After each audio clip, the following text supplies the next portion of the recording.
para nós meditarmos juntos um pouco na palavra do Senhor, que é viva, eficaz e tem poder. Aleluia. Atos 3, do primeiro em diante. Eu peço a vocês, todo mundo já encontrou? Amém. Que acompanhe a leitura em silêncio em nome do Senhor Jesus, que diz: Pedro e João subiram juntos ao templo, à hora da oração, a nona, e era trazido um varão que desde o ventre de sua mãe era coxo, o qual todos os dias punham à porta do templo chamada Formosa, para pedir esmola aos que entravam. Ele, vendo a Pedro e a João que iam entrando no templo, pediu que lhe dessem uma esmola. Pedro, com João fitando os olhos nele, disse: olha para nós. E olhou para eles, esperando receber alguma coisa. E disse Pedro: não tenho prata nem ouro, mas o que tenho, isso te dou.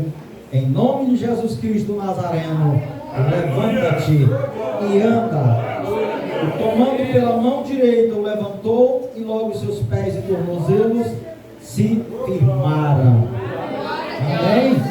Vamos orar. Eu peço a vocês oração. Vamos orar juntos, irmãos. Nosso Deus e Pai, soberano Senhor Todo-Poderoso, neste momento que nós estamos aqui reunidos, Pai, te pedimos a graça para juntos meditarmos na Tua Palavra. Que o Senhor, por graça e misericórdia, manifeste poder para curar, poder para abençoar, poder para libertar, poder para transformar a nossa vida. Que nós sejamos edificados na fé, que nós sejamos alimentados espiritualmente. Que teu nome seja louvado e glorificado, desde agora e para sempre. Em nome de Jesus te pedimos, Pai. Amém. Sim. Mas a hora vem, e agora é, em que os verdadeiros adoradores adorarão o Pai em espírito e em verdade, porque o Pai procura a tais que assim o adorem. Louvado seja Deus. Então eu acredito que todos os que aqui vieram e aqui estão, vieram com esse propósito de adorarmos a Deus. Irmãos, Jerusalém foi palco e tem sido até hoje de muitos acontecimentos históricos, mas também espirituais. Os judeus acreditam que lá onde Salomão construiu o primeiro templo, ser o Monte Moriá, aonde o Senhor pediu a Abraão que desse o seu filho Isaque, o seu único filho, apesar de já ter tido outro filho com a escrava, mas como ele era do casal, para Deus, aquele era o único filho que Abraão tinha no propósito eterno. Amém? Então os judeus acreditam que o Monte Moriá foi o lugar aonde é o templo lá, onde era o templo, hoje é uma mesquita, é um monumento muçulmano, e lá foi o lugar onde o Senhor disse que Abraão oferecesse Isaque, né? O sacrifício que não aconteceu, amém? Não aconteceu fisicamente, na verdade, mas conforme as Escrituras, ele o fez no coração. Por isso que Deus disse que ele não quisesse nem mal ao seu filho. Aleluia! E Jerusalém tem sido até hoje palco de muitos acontecimentos. O mais importante para nós foi desde o nascimento do Senhor Jesus Cristo até a sua morte e ressurreição, e posteriormente o seu arrebatamento para o céu, não é? Amém? Que isso marcou a história da humanidade, dividindo-a não ao meio, né? Porque a história do homem até Jesus tem aproximadamente 4.000 anos, conforme se diz. Mas o certo é que quando Jesus veio, ele fez que a história se dividisse. É certo que existem muitas controvérsias, muitas coisas contrárias para querer provar algo diferente do que a Bíblia tem mostrado sobre a pessoa do Senhor Jesus Cristo, porque até hoje existem aqueles que teimam em dizer que Jesus não é o Messias prometido por Deus. Até hoje tem gente crendo, inclusive os parentes de sangue dele, os judeus, não é verdade? Mas Jesus Cristo, ele fez maravilhas, ele fez muitos sinais. O evangelista Lucas, ele relata um acontecimento que se deu na vida de Jesus lá em Nazaré, no capítulo 4 de Lucas. Jesus vai à sinagoga, e quando os trabalhos ali são iniciados, a Bíblia diz que trouxeram o livro do profeta Isaías para ele ler, e a parte que ele pegou para ler foi: o Espírito do Senhor está sobre mim, porque o Senhor me ungiu para pregar boas novas aos mansos, para proclamar liberdade aos cativos, a abertura de prisão aos presos, para pregoar o ano aceitável do Senhor, e a proclamar a todos os tristes que lhe dê alegria. E aí vai, meus irmãos, a gente lendo a sequência daquele texto, Jesus diz muitas coisas maravilhosas. Uma delas ele disse: hoje se cumpriu em vossas vidas esta palavra, porque a palavra se referia a Jesus, estava ali diante deles, a palavra de Deus estava se cumprindo literalmente naquele exato momento. E sabe o que fizeram com Jesus ali? A Bíblia diz que eles ficaram enfurecidos contra Jesus, e eles o expulsaram e o levaram a um pináculo do monte que tinha lá, para quererem derrubá-lo de lá, para matá-lo. Mas a Bíblia diz que Jesus se ocultou deles e desapareceu, porque ainda não era chegada a sua hora. Porque a Bíblia diz, isso é uma verdade muito certa, muito profunda, que há tempo para cada propósito debaixo do céu. Isso serve para a minha vida e para a sua vida também. E nós precisamos, como crentes em Deus, crentes na palavra de Deus, precisamos atentar para isto. E a estada de Jesus na terra, naqueles dias, também em Jerusalém, causou muitos alvoroços, porque Jesus fez milagres extraordinários. Mas, irmãos, o maravilhoso é que, como a palavra de Deus sempre se cumpre, chega o momento de Jesus Cristo terminar a sua missão aqui na terra. Mas ele disse coisas importantíssimas. Ele disse em Mateus, no capítulo 28, que ele estaria convosco até a consumação de séculos.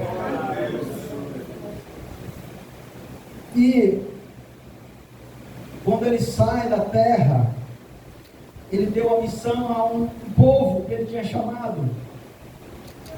Primeiramente 12, depois 70, depois uma multidão. E aí está agora na missão dos 12. E eles tinham uma vida muito ativa. Lendo Atos dos Apóstolos,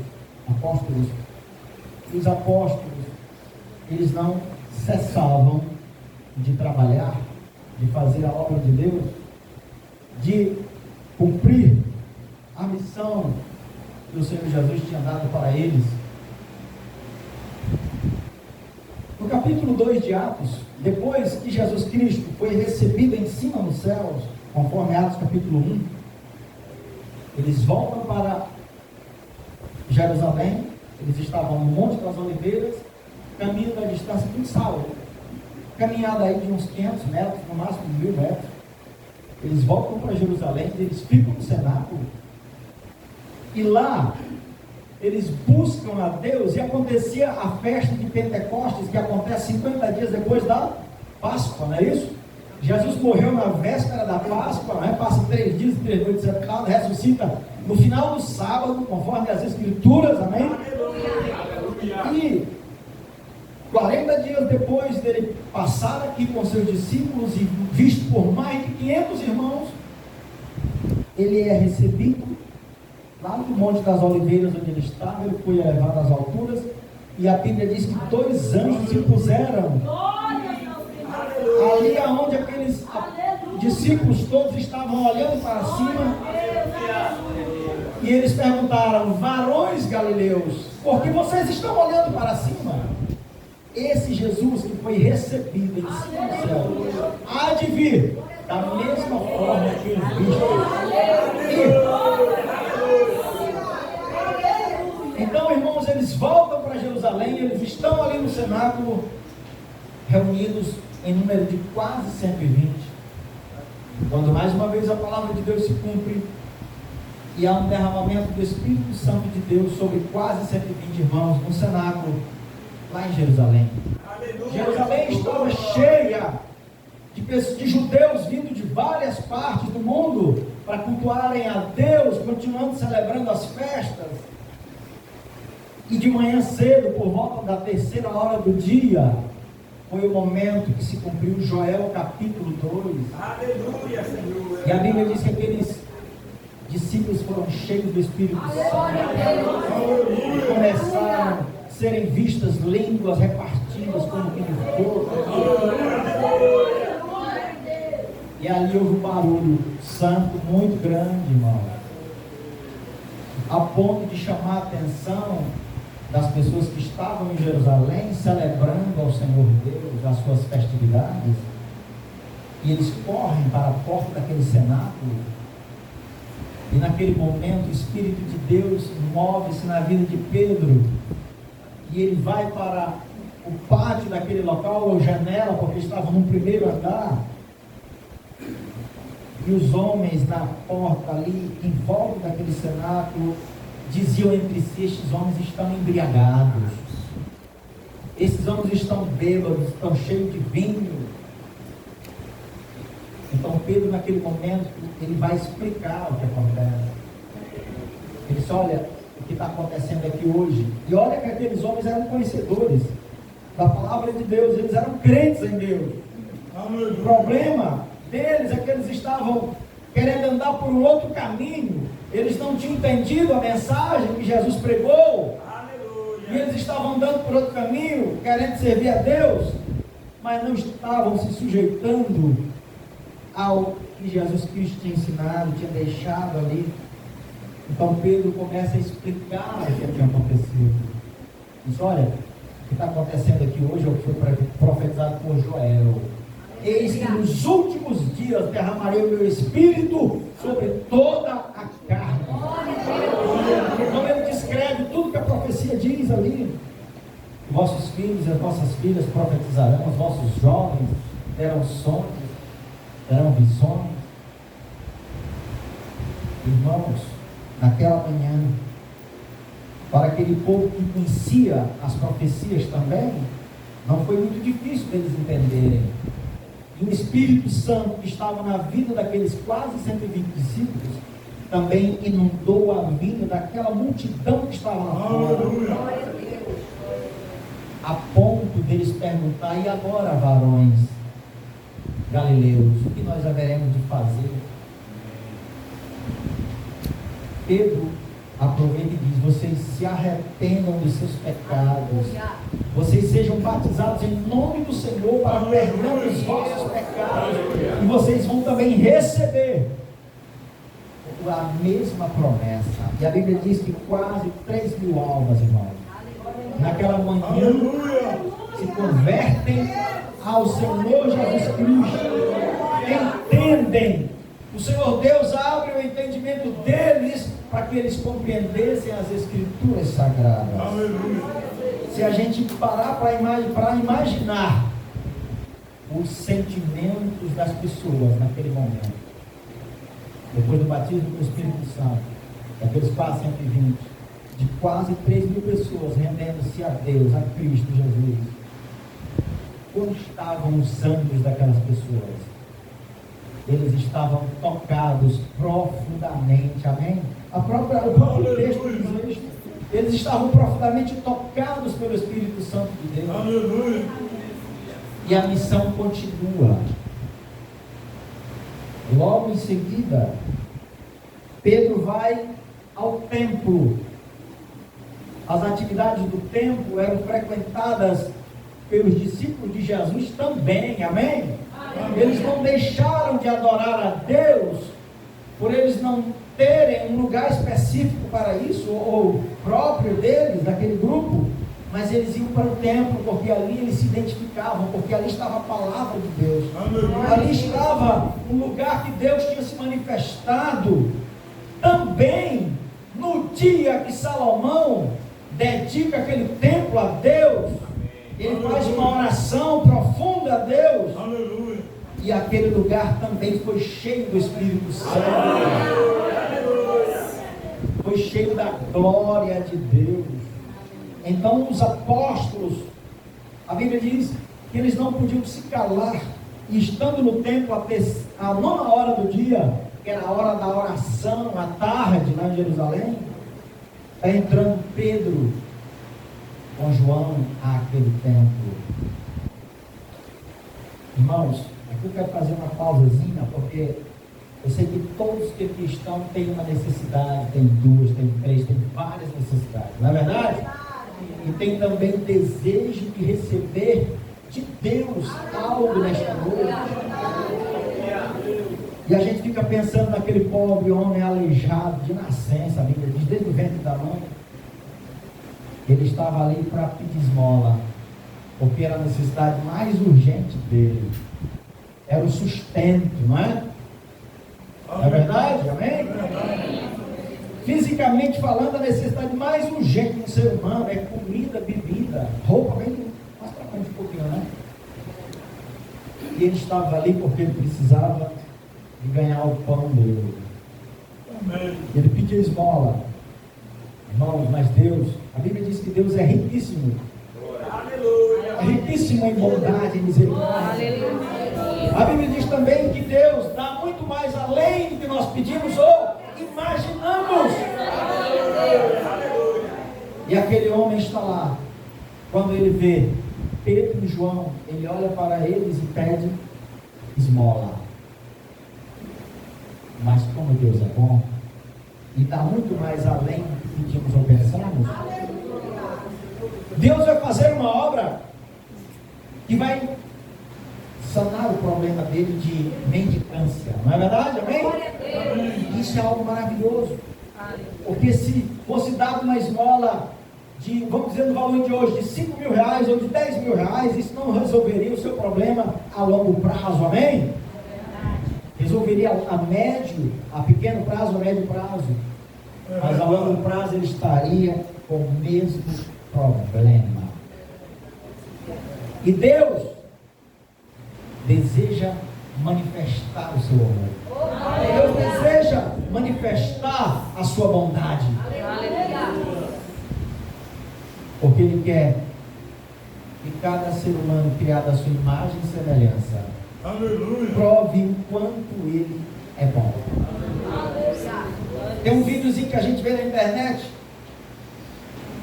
um rapaz com a Bíblia, aí chega um barbeiro para ele e diz: Deus não existe, porque se Deus existisse, não haveriam tantas crianças morrendo, tanta doença, tanta fome, tanta miséria, tanto não sei o que mais. O pregador deu uma voltinha, chegou com um homem cabeludo e barbudo e fala na presença do barbeiro: Deus, barbeiros não existem. Não, como assim? Olha eu aqui. Não, barbeiro não existe. Se existisse, não tinha gente, homens com cabelo grande, com a barba desse jeito aqui.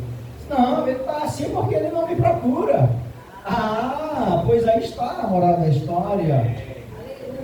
Nós temos faltas porque nós não procuramos quem pode sanar os nossos problemas. E aquele pobre aleijado sofredor, 40 anos mendigando. Não tinha tudo isso que ele começou criancinha, né? Há muitos anos mendigando, mais de 40 anos doente. Ele recebe a melhor Esmola não, a melhor dádiva que ele poderia receber para a sua vida. Aleluia. Porque, meus irmãos, o que é capaz, ou quem é capaz de provocar um milagre? E o que um milagre é capaz de provocar na vida do ser humano? Dá para a gente refletir um bocado sobre isso, não é verdade? O que provoca um milagre? Nada mais, nada menos do que o poder que há no nome de Jesus Cristo. O poder que há no nome do Senhor Jesus Cristo é que faz o milagre acontecer. Então Pedro diz: olha para nós. Ele olhou. Ele disse: não tenho prata nem ouro, mas o que tenho, isto te dou. Em nome de Jesus Cristo Nazareno, levanta-te e anda. Aleluia. Irmãos, quando Deus está no negócio, você tem certeza, você não tem dúvida. Quem já viveu isso sabe o que eu estou dizendo. Quando Deus, escute isso, quando Deus está no negócio, não há quem peça a obra de Deus.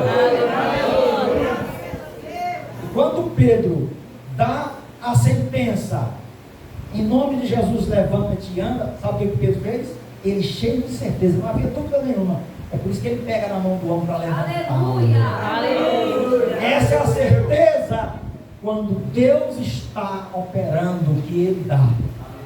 Aleluia. Resultado: aquele homem levanta sem alento.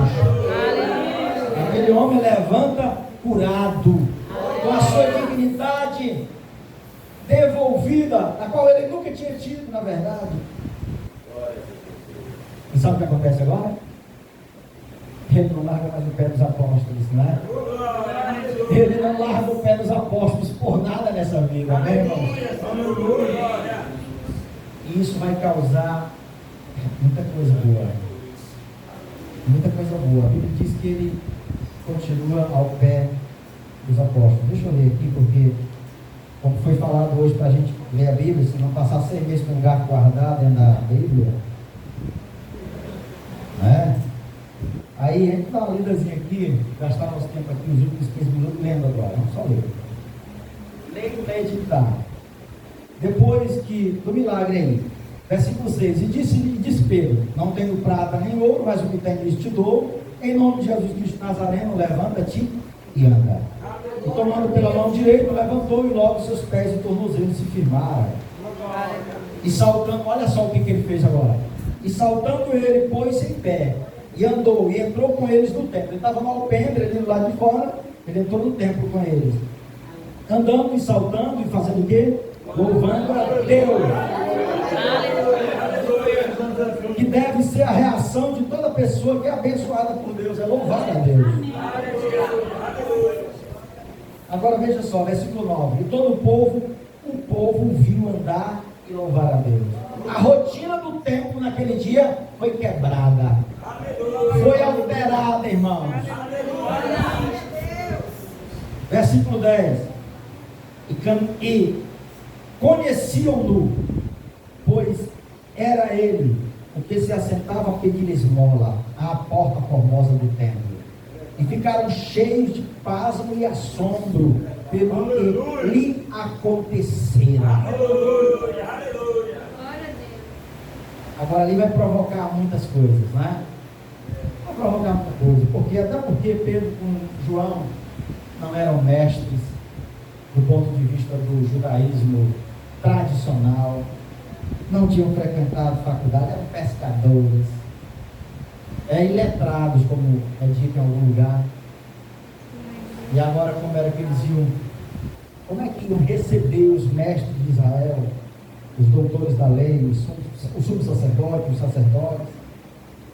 Como eles iam reagir? Aí a gente vai ver um estroço muito sério agora, não é? Mas tudo isso quem faz, esse rebuliço, é o poder de Deus. É o poder libertador, curador, transformador de Deus, irmão. E apegando-se a Pedro e a João, todo o povo correu atônito para junto deles, um alpendre chamado Salomão. E quando Pedro viu isto, disse ao povo, foi preciso Pedro explicar algumas coisas para eles, porque apesar de ele não ser mestre do ponto de vista material, mas ele era mestre, amém? Porque ele tinha estado com o mestre, e ele tinha convivido bem com ele, e Pedro já tinha também um pouco de experiência nesse negócio, amém? Ele já estava treinado, tinha convertido no nome do Senhor mais de umas 3 mil pessoas, agora ele está ali, e é preciso Pedro explicar alguma coisa, né? Amém? Amém. E quando Pedro viu isto, disse ao povo, varões israelitas, varões israelitas, por que vos maravilhais disto? Ou por que olhais tanto para nós, como se por nossa própria virtude ou santidade fizéssemos andar este homem? É preciso dizer o nome do santo, amém, irmãos? Aleluia. É preciso dar honra a Deus, é preciso dar glória a Deus. Aleluia. É triste a gente ver muitas pessoas no mundo recebem bênçãos maravilhosas, porque o amor de Deus é infinito. Ele abençoa aquele que teme a Ele, mas abençoa o que não teme também. E as pessoas não sabem agradecer a Deus. Quando recebem as bênçãos, vão fazer só o que desagrada a Deus. É verdade. Mas quem tem a luz, anda nela, tem a possibilidade de fazer o certo, não é? Aleluia.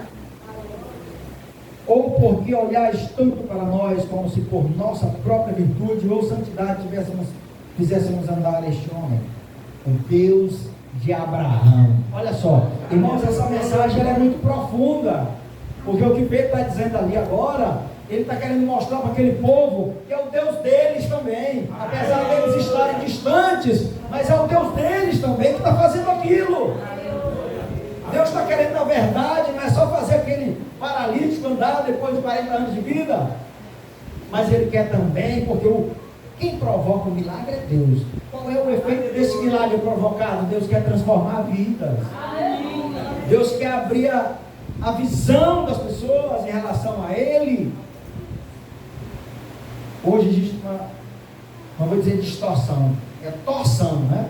Uma torção muito grande da vontade de Deus, que muitas pessoas estão enganadas, achando que estão fazendo milagres, multidões vão lá e recebem milagres, como se isso fosse a aprovação de Deus. Quando Deus disse para Moisés, naquela segunda vez que ele vai à rocha, o povo insultou tanto Moisés, oprimiu tanto Moisés, que ele ficou indignado, apesar de ser um homem manso, diz o homem mais manso que a Bíblia fala, foi Moisés. Ele ficou irritado, e Deus deu uma ordem para ele: Moisés, vai lá diante da rocha, pega chamarão, chama aí outras pessoas, vai lá, e lá diante da rocha tu vais me glorificar. O que Deus disse para Moisés fazer? Vai lá diante da rocha, tu me glorifica diante da rocha, porque vai sair água. Foi isso que Moisés fez?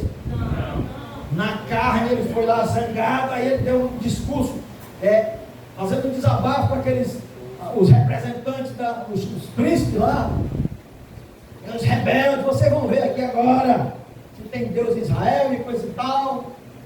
E o que ele faz? Pega o cajado dele, pega a rocha com raiva. Resultado? Saiu água da rocha. Amém? Aleluia. Foi isso que Deus mandou Moisés fazer? Então ninguém se engane. A prova quando alguém está fazendo milagres, não é prova de que a pessoa está 100% aprovada por Deus, não. Mas Deus é bom e é misericordioso e quer que através dos milagres nós iniciemos um profundo buscar a vontade de Deus. Conheçais e prossigais em conhecer ao Senhor. Não é só receber bênção, não é só receber milagre, casa, carro, não sei o que, emprego, concurso público. Não é isso somente que Deus quer. Isso aí deve ser uma consequência. Sabe por quê? Porque nós devemos buscar em primeiro lugar o reino de Deus, e as outras coisas nos serão. Amém, aleluia. Aleluia. Então, o Pedro, o ex-pescador, o agora pastor, diz: o Deus de Abraão, de Isaac e de Jacó, o Deus de nossos pais, glorificou a seu Filho Jesus. Porque o problema é que a elite sacerdotal e grande parte da população israelita, não foi toda, não aceitaram que Jesus era o Messias. Eles estavam esperando alguém que combatesse Roma de igual para igual e vencesse, não é? Porque eles eram subjugados ao reino de Roma, e a profecia da palavra de Deus não era essa, né, irmãos? A Bíblia não disse que o Messias ia se levantar e destruir o reino de Roma e fazer deles livres fisicamente, politicamente, também espiritualmente, né? Não. O reino de Jesus começou, como a gente estudou hoje nas parábolas, mas ainda não chegou à sua conclusão, certo? Se nós lermos o profeta Daniel, vai dizer que por fim, depois de todos os reinos que viriam, depois do romano, iam se levantar mais outros reis, até o último o tempo do fim, e depois iria aparecer uma pedra cortada sem mão de uma montanha, e essa pedra encheu toda a terra, se referindo ao reino, a eles que o reino agora era do Senhor, era o reino eterno. O reino passou para o Senhor, e esse reino é um reino eterno, ele nunca terá fim. Mas ainda não chegou esse momento. Amém? Então Moisés, o Pedro está aqui dizendo que o Deus de nossos pais glorificou a seu Filho Jesus, a quem vós entregastes e perante a face de Pilatos negaste, tendo ele determinado que fosse solto. Mas vós negastes o santo, o justo, e pediste que se vos desse um homem homicida. Aleluia. E mataste o príncipe da vida. Está vendo como é o negócio, irmãos? O que Deus estava querendo? Salvar aqueles que ainda não tinham acreditado que Jesus é de fato o Messias. Amém? Aleluia. E mataste o príncipe da vida, ao qual Deus ressuscitou dos mortos. Paulo diz que a mensagem da cruz é loucura.